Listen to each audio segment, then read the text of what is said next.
Bloody Mary.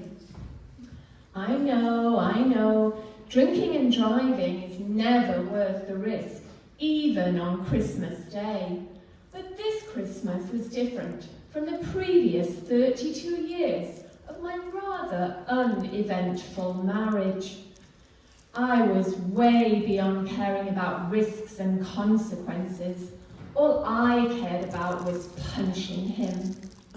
I knew that karma might eventually bite him in the ass, but I didn't have the patience to wait for that possibility. I needed immediate revenge, whatever the cost. My suspicions had been aroused about 5 weeks earlier. Since then, they were confirmed after secretly setting up his phone on my Find My Phone app, so I could track all his movements. I didn't know her first name, but a search online told me an S. York lived there. I made up names for her after that. Sheila, Samantha, Satan. You know, the usual names for a home wrecker. In the early afternoon, I prepared a jug of my favourite drink, a Bloody Mary, which was a holiday tradition. My parents even named their only daughter after this, their best-loved drink. My husband Joe, on the other hand, preferred Caesars to Bloody Marys, so I always mixed all the ingredients except the juice, adding clamato to his drink in a separate glass. Today, there would be one extra special ingredient. It is the season for giving, after all. We made a toast to our only son, who couldn't be with us for the first time ever. He was in France for 8 months, training to become a French immersion teacher. I picked up his high school graduation photo and remarked sadly how quickly the years had flown by. Joe reminded me that Austin would be home soon enough and there was no need for me to get upset. He showed no sympathy as I expressed my sadness. "Is this your first drink of the day?" he asked impatiently, which I assured him it was. "You've had 24 years to prepare for becoming an empty nester," he reminded me cold-heartedly. I stood up and offered to fix him another drink. However, he declined, claiming that he had a headache and didn't want to make it worse. "Would you like a Tylenol?" I offered, walking towards the kitchen, even though I knew it wouldn't help. "Stop fussing and leave me in peace," he snapped. So I obliged. The headaches had increased quite suddenly in the last 5 weeks, just like his long walks and drives to the country. Likewise, the emergencies at work had become more frequent than ever before. A lot of things were increasing lately. How odd. "Don't you think you've had enough of those for one day?" Joe questioned me, staring at my drink. "You're so emotional. It all comes flooding out when you're drunk." "I'm not drunk. This is only my second drink," I quickly defended myself. He bit his lip as he glared at me. "Well, that was quite possibly the worst Christmas dinner I've ever had," he spat back at me ungratefully. "I'm so sorry you didn't like it, dear. Personally, I enjoyed the turkey bake." "You're too lazy to cook a proper turkey, now that the prodigal son is gone," he chided. "You always go the extra mile for him." "He appreciates it," I said. "He's got got you wrapped around his little finger.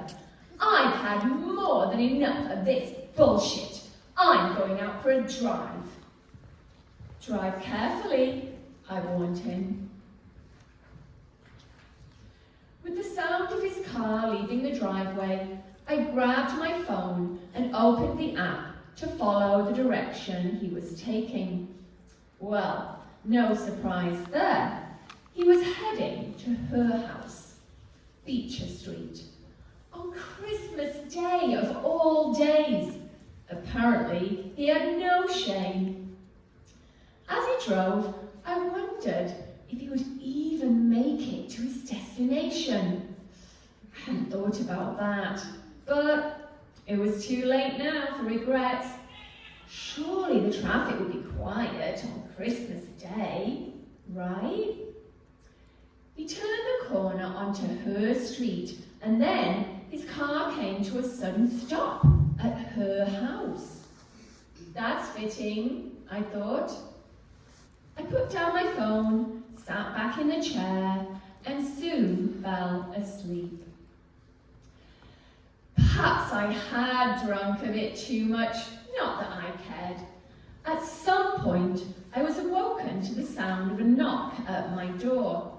I wasn't expecting anyone on Christmas Day, and none of my friends would stop by without texting first. But I had a feeling I knew who it was. I took a deep breath to regain my composure, plastered a smile on my face, and opened the front door to see 2 police officers, one male, one female. "We need to speak with Mrs. Mary Chambers. Is that you?" the male police officer asked. Yes, that's me. What's happened?" I asked. "Are you alone, or is everyone with you?" he continued. "Alone. What's happened, please?" I asked again. "I'm very sorry to inform you that your husband, Joseph, was involved in a car crash today. But he was just here a couple hours ago. We ate Christmas dinner together. Are you sure it's him?" I asked. I hoped I sounded sincere. "Yes, I'm afraid we're sure. The accident occurred on Beecher Street, about 15 minutes north of here." How is he? Is he in hospital? Can I see him?" I asked. I assumed these would be the next logical questions, right? The female police officer took over from her partner. "I'm so sorry, Mrs. Chambers. Your husband didn't make it. He passed away at the scene of the accident." "Oh my God, no! How could this happen?" I thought about pretending to faint, but that might have been a step too far. "I'm really very sorry for your loss. We'll need you to accompany us to the hospital to identify the body. I must also inform you of a second fatality. A Sarah York was hit by your husband's car outside her home." "York? Oh my God! Joe killed a woman? Could you just give me a minute?" I pleaded as I turned away from them, trying to hide my smile. This was all too good. York, S. York. So, her name was Sarah.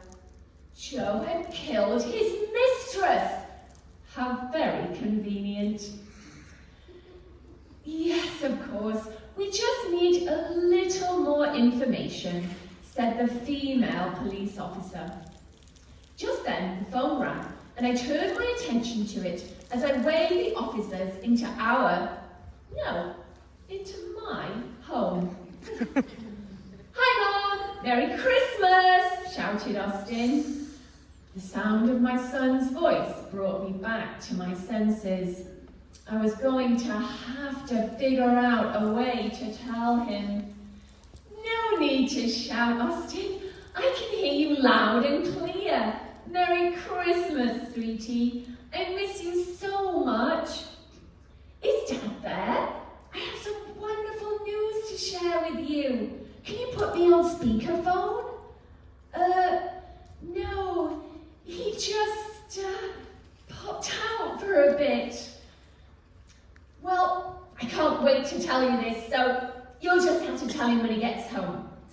Remember I told you I was seeing someone before I left? Yes, I remember. You must miss her. But they do say absence makes the heart grow fonder. It sure does, even more so now. She's pregnant, Mom. You're going to be a grandma in about 5 months. My goodness, that's such wonderful news. I can't believe it, Austin. I certainly couldn't tell him about Joe now. And you'll be able to see the baby every day because Sarah's not far from you and Dad on Beecher Street. She lives there with her mom, Sharon. You know Sharon, right? She works with Dad. Sharon York. Sarah is her daughter. You're going to love them, Mom.